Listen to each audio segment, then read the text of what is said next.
सगळे बरे आहेत ना? आणि झालं सगळ्यांचं जेवण. मी रात्रीचा 11 वाजता ब्लॉग बनवते छोटूसा. आणि श्वेता झोपली. माझं काम चालले भांडी घासायचं. जेवण झालं. आणि श्वेताने नाही भांडी घासली कारण की उद्या एक्झाम आहे, तर ती लवकर झोपून गेली.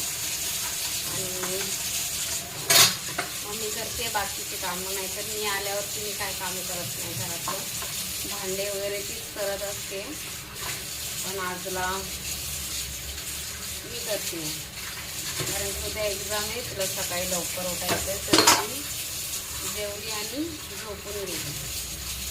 आणि मग मी करते.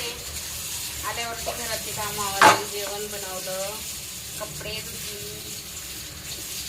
घरात लादी वगैरे सगळं केलं, जेवण झालं.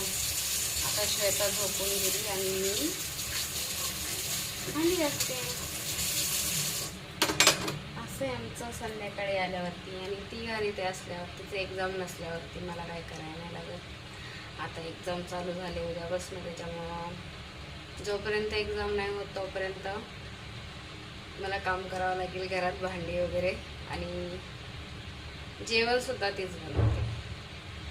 चला आता बनवूया. जेवण वगैरे सगळं मी आल्यावरती सगळं केलं. आता भांडी घासली का मी पण झोपणार. चला बाय.